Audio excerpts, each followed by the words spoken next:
Sinaniban bigla habang, "Hi guys, nakilala ko tong girl through a yellow dating app.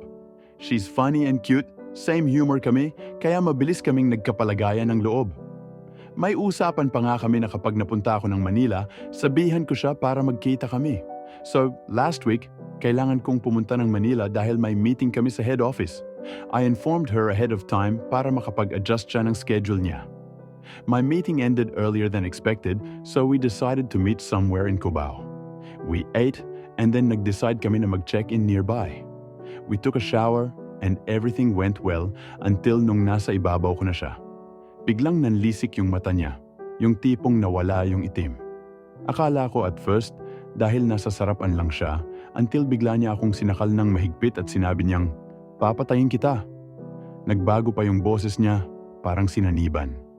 Sa sobrang gulat ko, tinulak ko siya at nahulog siya sa kama. Umaray siya, mukhang nabagok ata. Pagbangon niya, mangiyak-ngiyak siya at sabing nagbibiro lang naman daw siya, kunwari sinaniban. After that, nawalan na talaga ako ng gana, kaya sabi ko uuwi na ako. If you were in my position, anong gagawin niyo? I felt guilty, pero natakot talaga ako.